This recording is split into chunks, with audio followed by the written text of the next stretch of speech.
And you can go ahead with your questions or whatever you want. Yes, sir. Uh, Sir, can you please share the story of how you first came up with the idea of celebrating 28th July as the first as the World Hepatitis Day? Mm, that's a long story. Uh, Actually, when I was doing my MD, then I was introduced to two eminent gastroenterologists or people working in the field of liver diseases. One was Professor Blumberg and the other was B.N. Tandon. I never knew, I didn't know anything about them. My teacher, Dr. Gagan Mishra, who later on became professor of medicine, went to Burla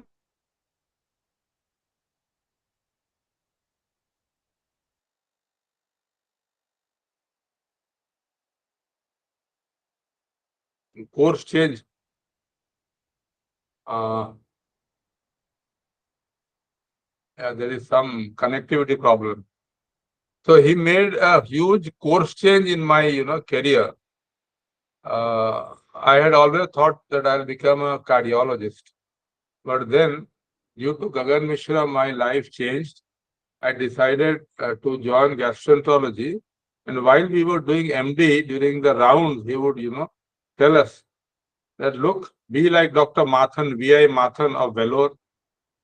Don't be like, and used to give a few names of leading gastroenterology. I won't take the names here. You should be like Dr. Mathan. And then he always spoke about, and it is fortuitous that ultimately I landed in Vellore to have my DM under Dr. Mathan.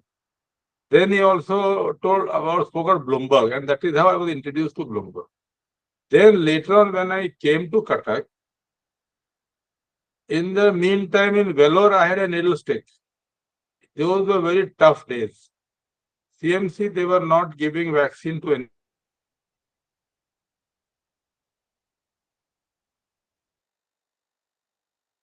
of John, who was a law.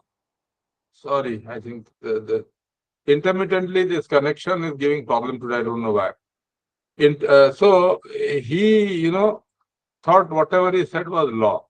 So once I got a needle stick, and I got 800 bucks then, 800 rupees stipend. From 800, me, my wife, and my 3-month-old daughter, elder daughter, we had to survive. So with that, I was in a fix what to do. I didn't have money for HBIG, and I wanted desperately to have HBIG. And so I approached the hospital authorities. They refused. They said no. Then I got very angry. I said, it is your responsibility to give me. I have got it during the hospital, and I fought with them, literally. And I told them, somehow I came to know some postgraduate had earlier got it. So I said, why are you discriminating? And that, created a huge uproar there. And they said, okay, you get HBIG, we will give the money. We will reach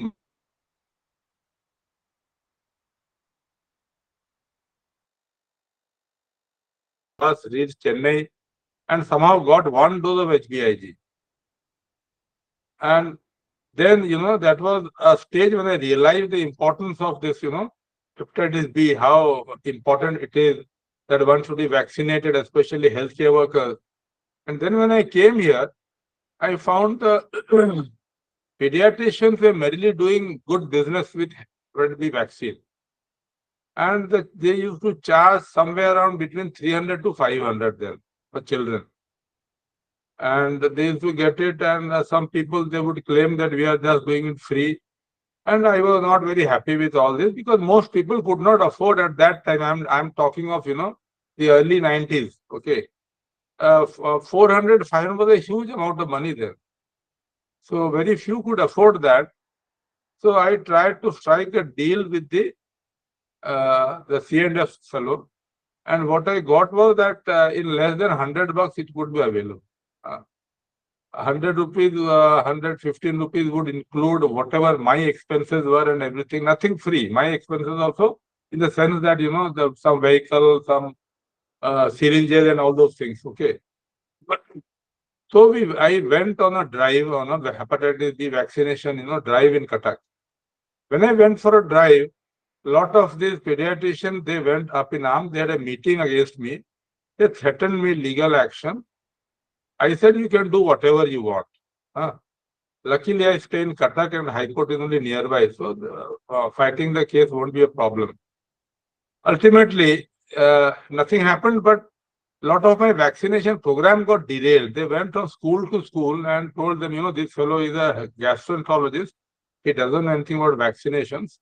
But anyway, what happened was the price of vaccine crashed. And that is what I wanted. I didn't want to.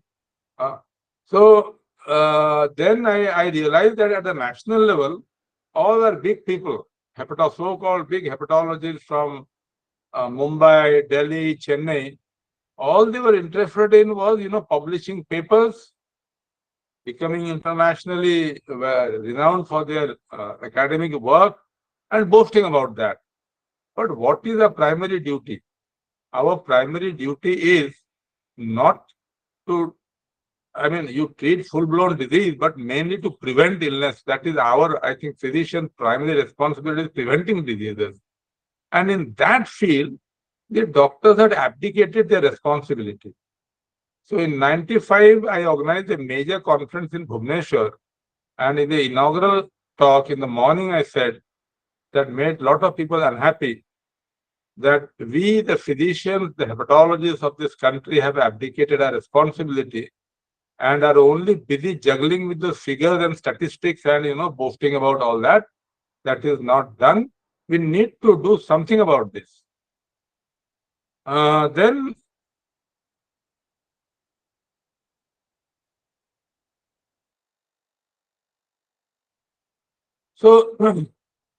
I realized in India, we have the Teachers' Day and Others' Day based upon, Radha Krishna's birthday, Teachers' Day, and similar days, Vidhan Chandra's birthday. So I thought I should find someone whose birthday we can celebrate. And I found Bloomberg's birthday was the best thing to do. So I latched on, I asked my friend, in those days, Google was not like what it is today. Okay. So I asked my friend in Bethesda, America to help me out. And we found out that, well, his birthday was, 28th July. And I thought that is the best thing to do. And while I was planning, but somehow this, the business of working in medical college is too strenuous for a junior. And then, I was literally the only person running around. So it took some time and then Providence struck. I had a major car accident. My car got completely damaged. But as you know, I have 9 lives, like the cat, proverbial cat. So I survived. I just, walked out of the car which had tumbled, smashed. I came out of it and I called up everyone on my mobile. Look, there's an accident and I am all right. Don't worry. And then I collapsed. 2 days I was in coma, lying in casualty here. My right ear was completely, in tatters. Plastic surgery was done for that. Now no one can know. I had depressed fracture on the right side parietal thing. I had fracture of my left hip. And then for that purpose, I had to lie down on bed. I preferred traction to surgery. I was not willing for a surgery. So I remained in bed for 2.5 months. Those 2.5 months were my golden period. So I called my, my endoscopy assistant, the type steno and all that, dictated to them. Take down this. We will have this 20th July. This happened in early May.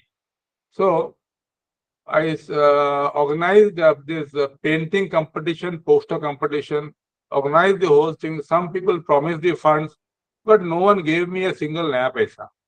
But still somehow we managed to have a small meeting in Akbari on 20th July.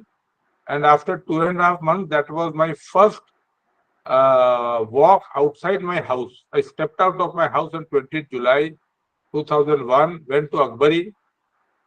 Entire Odisha was then, drowned in a major flood, and Atal Bihari was going to come to Odisha, and so the media also, no one came.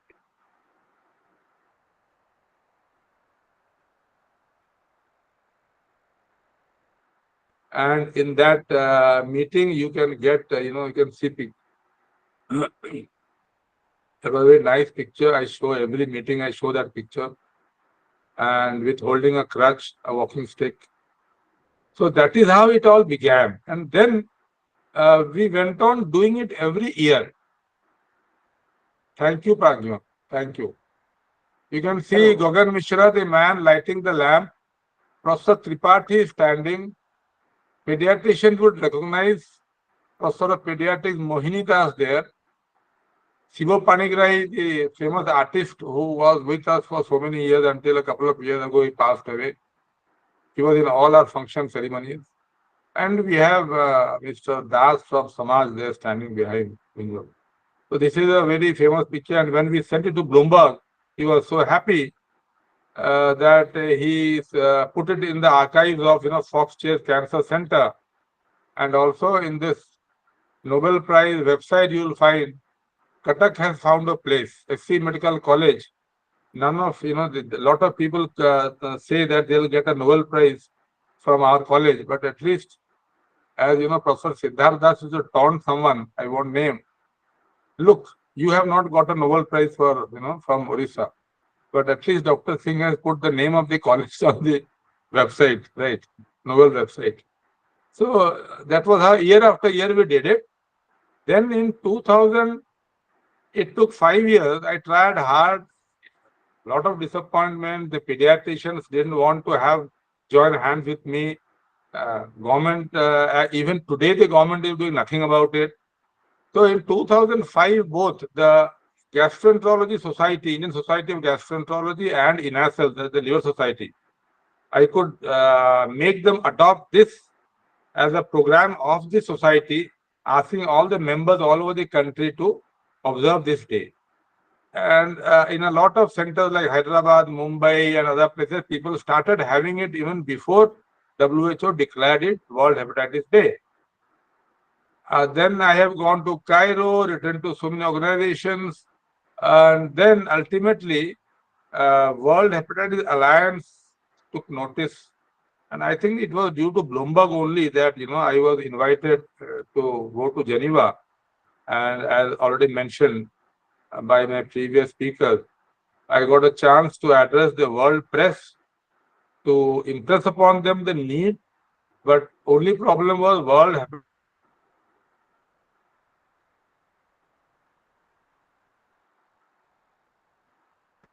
And there was a lot of resistance. See, Dr. Sareen in Delhi was having it in December. So he was also upset that what is this fellow doing with July, I have been doing it in December. But then WHO, luckily for us, chose our day, that is Cuttack's World Hepatitis Day date as the World Hepatitis Day. And in 2010, they proclaimed this as World Hepatitis in the World Health Assembly. And that is how this day was born. And whatever little, contribution I could make was possible. And subsequently, as for the last 10 years, we were, in various hotels. Dr. Surajit Sahu, who is also listening to this, has been part of our this journey for many, many, many, many years. This year we missed you. I didn't see you in the meeting. I had sent a card. I hope you got my invitation. My boy said yes, he did deliver. They have also done, Dr. Sahu also have done a lot of work with the help of Rotary in vaccination camps. A lot of people got involved because of this meeting. People who came once, they got sort of, they decided to be part of this war against hepatitis. There was one lady called Farhat Amin. She also took a lot of pains to, vaccinate the Muslim girls of Cuttack. So that is how journey started. We started giving awards then. Bloomberg Oration, then KGF Samman. Dr. Surajit Sahu is recipient of KGF Samman. Then in addition, we have instituted some more. Every year we give, the children who make posters, we give them awards. And different activity, road show, Budhia has been part of our road show. There were rallies with 300-400 children going around Cuttack city, then having in Bhubaneswar, then street plays. And since I had DM students, they would all help me in going to different parts of Cuttack and Bhubaneswar on the road to, after the street play to educate the masses, the public on the road. So that is how we carried it forward. And today, the world over, this is being observed, and I feel very happy and satisfied that yes, Very great anyone work, sir. doing. It was very challenging actually. Sir, now I want to know, sir, what is the current status of hepatitis B in India, sir, and particularly in Odisha? What is the how prevalent it is, and what are the specific challenge in facing combating hepatitis B? See, the specific challenge what faces hepatitis B in a country, one major thing is that health is not a priority for our policy makers. They may say whatever they want, whichever government comes to power, right? So, how much we do not know the real burden. We do not have proper statistics of any disease. In SC Medical College, I have raised this issue so many times. Okay, but no one listens. No one listens. You get some computer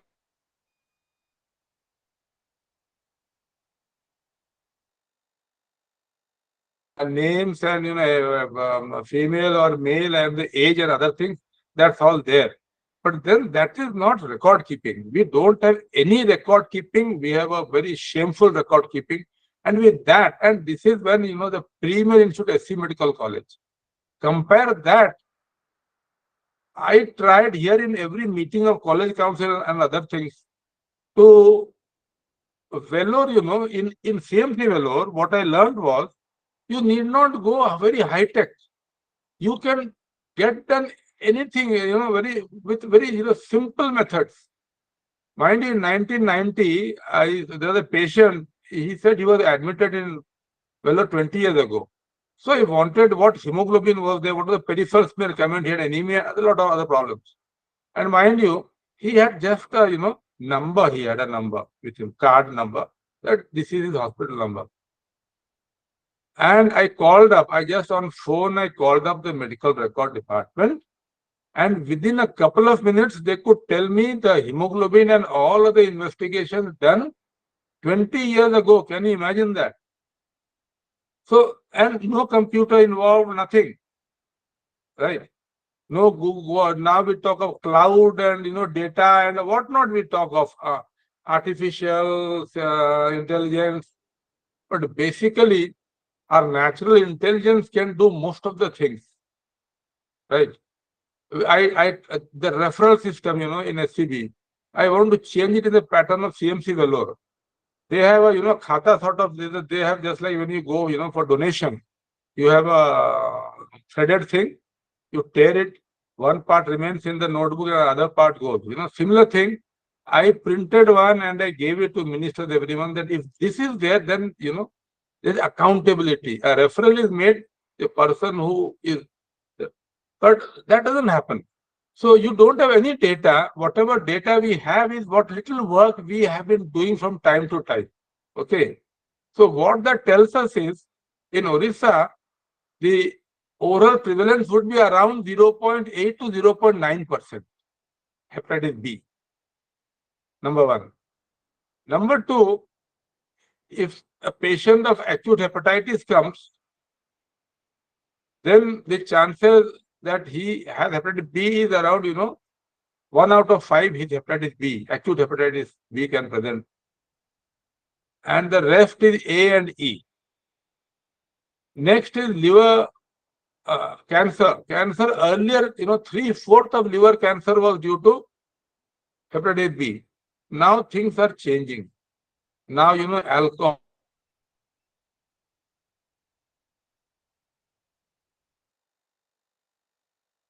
and now everything is due to alcohol now in the country. So gradually hepatitis B is coming down and alcoholic liver disease being responsible going up and up. So this is the general situation. Vaccination, the India's status today is hardly half of the people are vaccinated. Awareness, we did an awareness study in barbers. You will be surprised to know that barbers have a big role, roadside barbers, in transmitting hepatitis B in Odisha. Okay. Not only in Odisha, it's there in almost all countries where they exist, where they don't follow proper. So we decided, let them see what is the awareness. Less than 5%, hardly 2 to 3% are aware there is something called viral hepatitis which they might transmit. And they are all not vaccinated.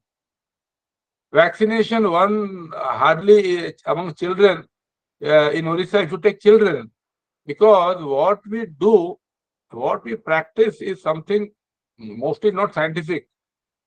Currently, the major mode of transmission in Odisha is not vertical, it is horizontal. So, vaccination in a catch-up vaccination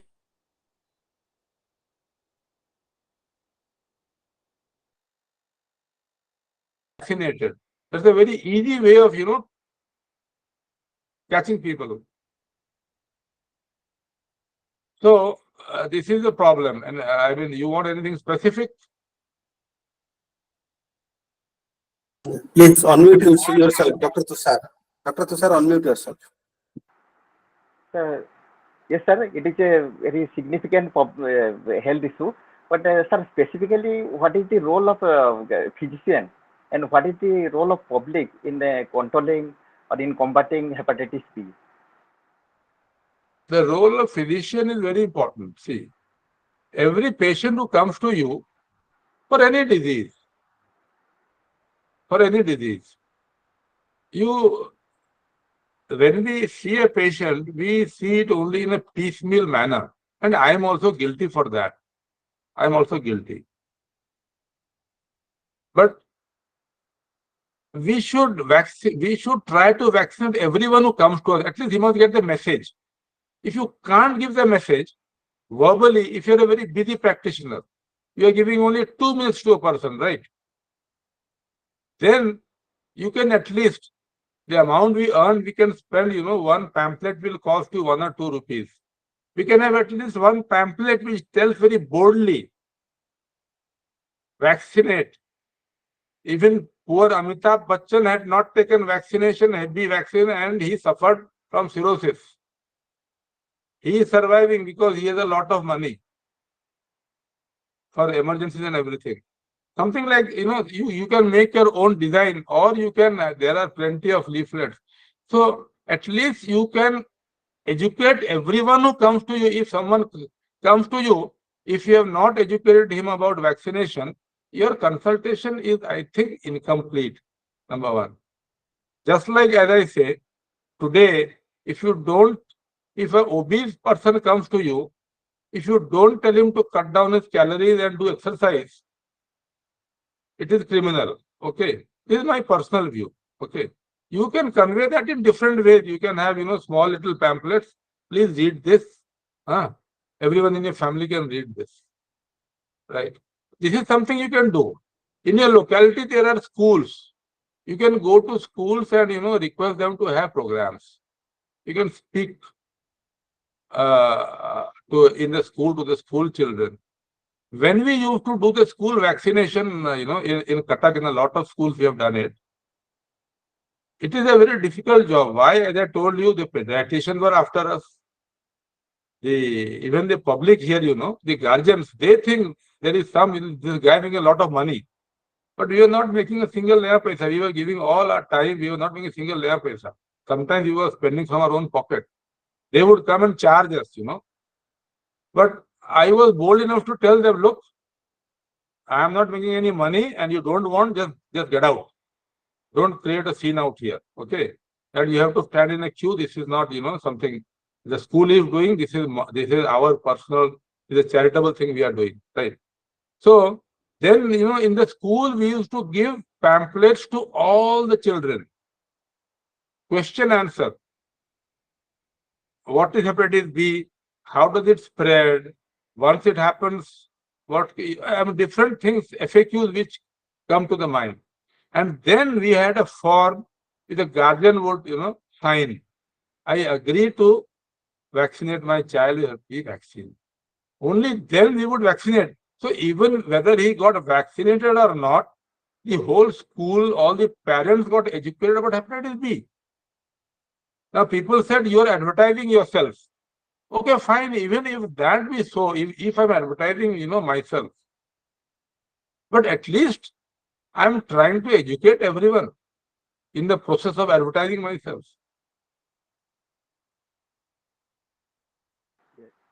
Yes, sir. Sir, what is your advice for young doctors and medical students, sir, for playing crucial role in the healthcare system? Pardon, could Sir, what is you your advice for sir? What is your advice for young doctors, sir? Young doctors and budding medical students, uh, uh, particularly in this healthcare system. I've been giving advice to a lot of people. Very few have taken it. Very few adopt, take up the advice you give to them.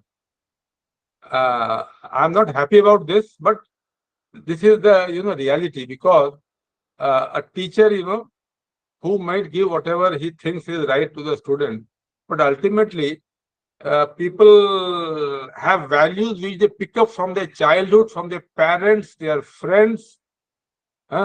If my son is, going to school and on his side Ambani's son is sitting, his his mind will get corrupted in a different direction.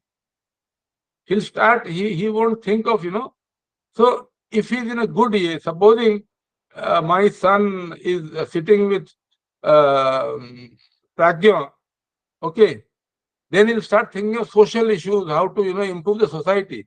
So it is, but yes, what I tell is, for the young doctors, see, money will come. Don't chase Lakshmi, chase Saraswati, number one. Try, even if you are into practice, try to do some research. Research does not mean, RNA and DNA. No. Research is we did a lot of research with zero funding, no money. No money. And the paper published was appreciated by all. An example was Dr. Manas Panigrahi. I told him, just go around and see what is the stool frequency of ODRs. So we collected about 1,500, I don't know the figure, around 1,200 or 1,500 people. The male, female, what diet they're taking, just very brief thing. And we just computed that. And we found what the books say, that average stool frequency is 7 per week. We found that it is, ODR frequency is 14 per week. Then how do we justify that? Diet is one issue. Okay. Diet is there, diet and other things are there. Then we found that there are a lot of cultural things. When we went and picked the Bornabodha, where the child learns language, it is written there, Sokala Sandhya Je Jhada Jai, Boidakita Poisa Khai. So from childhood is taught that you must defecate, and the parents enforce that twice a day. Keep on evacuating until the system is clean, it is not a cleansing thing. So it is, so that addresses the local problems. And that paper is made Manas Panigrahi famous today. Anyone who writes a paper on IBS, anyone who does research on IBS, anyone who does constipation or chronic diarrhea, IBS diarrhea, he has to refer to that one paper, Panigrahi et al. He has to write. You may earn a lot of money, but now today everyone in your big cities, they're all trying to do some bit of research, and these are very simple things. In practice, when you're seeing patients, if you have an open mind, you'll find a lot of unanswered questions which you may try to answer, and you may try to give a solution, because the solution the Western people can't give. Your problems are your problem, your patient problems are different from the problems which you read in your textbooks. So what I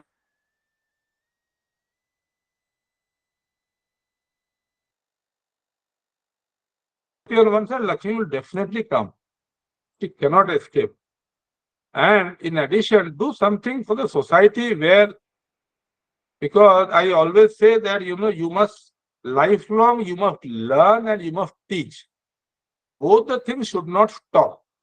If I have learned something, I must go on teaching, and learning never stops. Once you stop learning, you are a dead wood. So you keep on teaching. When we did not have DM, and I would go to medicine department, I would catch up those poor medical PG students and start asking them questions. Okay, simple questions, which they knew that they must know, but they did not know. Okay, day-to-day practice things which they were practicing in the ward, they did not know. Then when I would come back, I would attack the nurses in my ward and ask them things they must know, because nurses must know a lot of medicine, and they do. And this is something I used to do. Then we had DM course, we had students, we started teaching them. But still, teaching never stops. Teaching should never stop. And as I say, especially for those of you who are here in the teaching profession, ordinary people cannot become teachers. To be a teacher, you need a lot of dedication and sense of sacrifice. For example, if you're a chronic smoker, you can't give up smoking. Supposing. So you can't smoke in front of your students. You have to enter you can't stop smoking if you think so. You have to enter some dark room, some dingy room or bathroom, and then smoke and then come out. So a teacher cannot do so many things, which he might want to do. So there was a lot of sacrifice, a lot of dedication.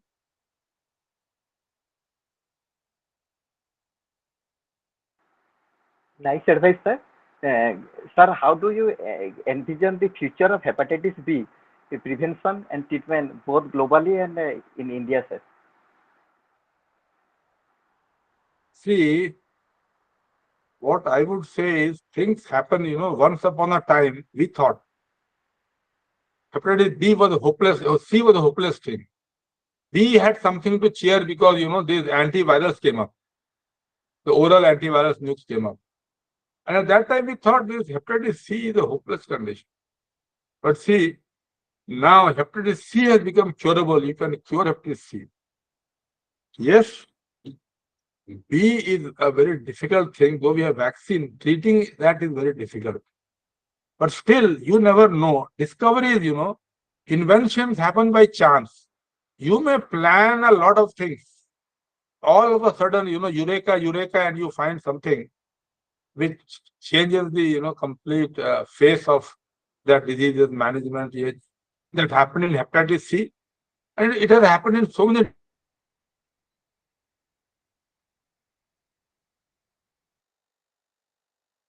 This vaccine, and it is imperative that we make a movement whereby the vaccination program is, made more active.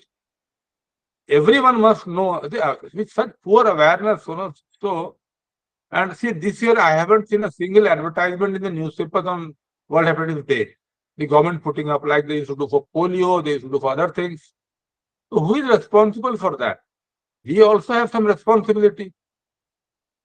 The organizations, pediatric organizations, physician organizations, all other organizations, we have a responsibility. We must try to force, like we do, go for a strike for our own salary or something. We can have a rally and we can go to assembly and demand that this be made more. The government is not. What is the government spending on? See, the amount of money spent in this election. Can you imagine the huge amount spent? Can't we spend a small amount on this, vaccination drive, making people aware? So future.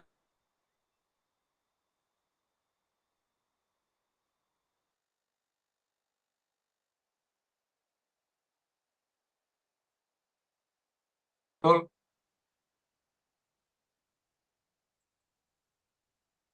There is no reason why India cannot do it.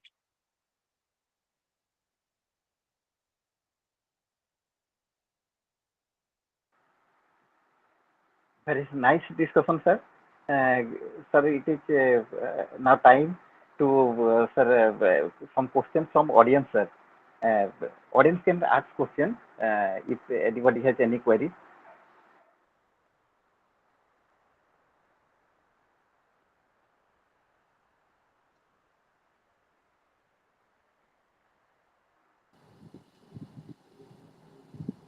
I have a very bad reputation, accepting with my students. They know that the reputation is absolutely spurious. Okay. And that reputation is that I am a very, I have surpassed even Tinga Raju Das, my guru, who was my guide, the most short-tempered fellow. I get short-tempered, yes. But then there has to be a reason, and I achieve something good by being short-tempered always. So you are, please be, you can ask any question freely without any. Hello. Yeah. Hello, sir. Namaskar. Namaskar. Sir, I am Dr. Avanikanta Nanda, radiation oncologist from Acharya Harira Cancer Institute, Cuttack. Yes, please. Sir, my question is, should you only promote hepatitis B vaccination in the adult population, or should you also promote hepatitis A vaccination also? Yes, that's an important issue, but I mean, it's not yet been decided. Hepatitis B, there is no, it is, we are very clear about that. Yes, sir. We are very clear, though the government is not promoting, we are very clear that all adults must be vaccinated. Yes, sir. So, owner of a major, a rich owner of a major management institute in Bhubaneswar, prominent institute, he died. Why did he die? He underwent, coronary bypass, required some transfusion there, and I think he underwent in one of the Apollo hospitals. And there, though the blood was negative for hepatitis B by the conventional testings they had done, but still he developed acute hepatitis B, pulmonary hepatic failure, and died following this surgery. So anyone can, at any age can get, and it is not that at age of 40, 50, if we take vaccine, we will not have there's a myth that the immune response is not appropriate. It is appropriate. So that is one. Regarding hepatitis,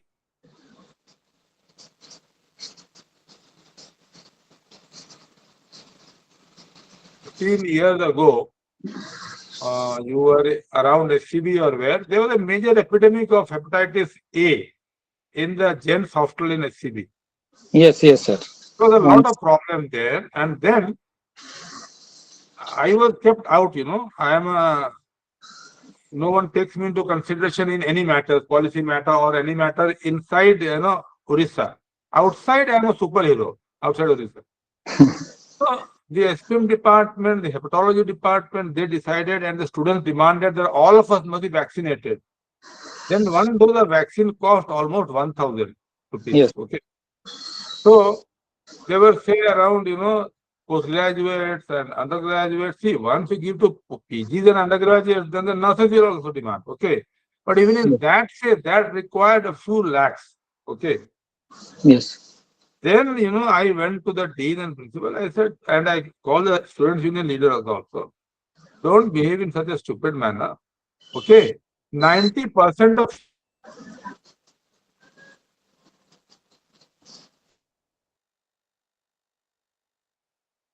look, what I'll do is I will test all of you. I will get all of you tested for antibody to hepatitis A virus. If you are negative, then you take the vaccine. So then they decided, to supply all the vaccine to gastroenterology department, and they gave that job to me. I contacted ICMR and they did the whole test free, antibodies test. And then, see, only 10% and, some lakhs were saved. Money also matters, and why will you prick everyone? when only 1 out of 10% requires a prick. Can you imagine pricking the entire campus? So the same thing from this, most of us are protected, most of us, at least elderly.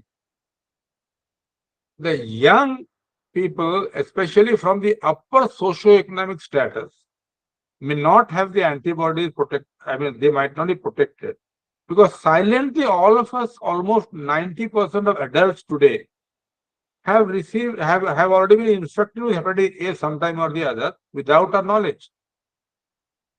That is why for adults, hepatitis A, it is better we test. Vaccination would be costlier. Testing would be cheaper. Even if you take it as a program for people, you can get the test done at a much cheaper cost. So I would say that it is better in this case to test first and then take the vaccine.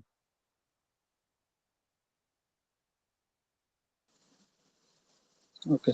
So if Any other test question? negative, we should take the vaccine. Pardon? Sir, If negative, we should take the vaccine, yes. yes, sir. These days, what has happened is acute hepatitis A, because of, there are a lot of changes in the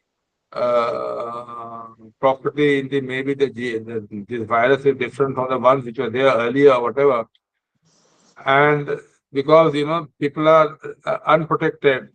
So, we have a lot of fulminant hepatic failure and other more severe forms with hepatitis A now. Like we had earlier with hepatitis E, now with A we are having it more commonly, right? So it is, adults should take if they are negative. So they should test. Then, sir, we should test for antibody. Yes. We should test for antibody. If they are negative, we should vaccinate, or if they are positive, we should not vaccinate them with hepatitis A. Yes, right. Okay. And for B also there's a problem. Most of you might have taken the vaccine, but you have not done anti-HBs level. And if you have not done anti-HBs level, if you have a needle stick, it will be presumed that you have never been vaccinated. That's the protocol. So all of you need to do your anti-HBs level, especially for healthcare workers, even if vaccinated. What I tell people is, if you have taken a vaccine, it is expected good chance that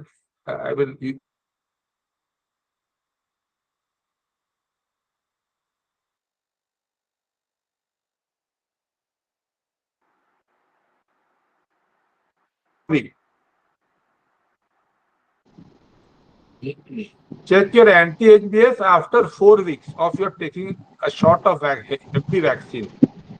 And then what happens is, if you test it in the beginning today, it might be very low, but still you will be protected. And when you have a prick, you will have anamnestic reaction and the antibody level goes up. So what I ask people is that you take a shot of Hep B vaccine after 4 weeks, test your anti-HBs level. If they are not very high, then you go for the complete course. Otherwise, stop. Don't take any more. Don't take the full course. Okay, sir. I have actually another question. Actually, sir, there are company only manufacturing hepatitis A vaccine for pediatric population only. That dose is 720. And adult pediatric and adult hepatitis A vaccine dose is 440, I think. So they are suggesting that as they have only pediatric vaccines, you can give to adult population in both the arms 2 doses simultaneously. Is it okay to give that pediatric vaccines 2 doses to the adult, or we should search for the adult vaccine only to for doses? See, frankly speaking,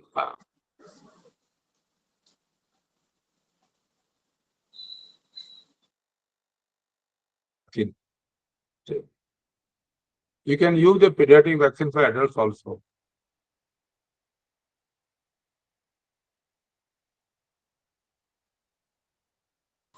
Okay, thank you, sir. The other thing is you can do a trial, You can do a trial because there are people who say that even one dose of hepatitis B vaccine is adequate. We are over vaccinating. Okay, there are people who have done some studies a long time ago, maybe 20 years ago, 30 years ago. So if you start giving vaccination, give them the pediatric dose and look after 4 weeks. If they have enough, why should you unnecessarily give them? I think that even that should be adequate for adults. We can try with a single pediatric dose. Yeah. But then 720 that units.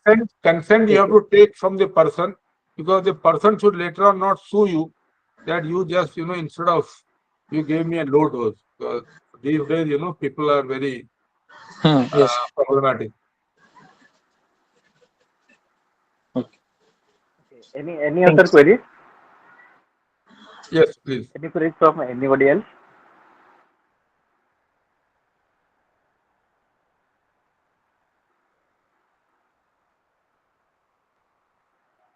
Okay, then we can conclude this session now, I think. Yeah, I'll just add, if anyone wants to know about some, FAQs on vaccine, you can go to Google and, type FAQs, hepatitis B vaccine. The journal is Hepatitis B Annual. That is the journal the Kallinga Gastroenterology Foundation had floated. It's now a bit, sort of dead, but still it is there online. That FAQ has already maybe 1 lakh people have downloaded that article. So you have all the question answers, like, I left the vaccine on my table for 7 days outside the fridge. Can I use it? If I have given of one company, can I use another company's vaccine? So all these questions are answered there. The peculiar question which may, you may face sometime or the other, you'll find there. Yes, sir.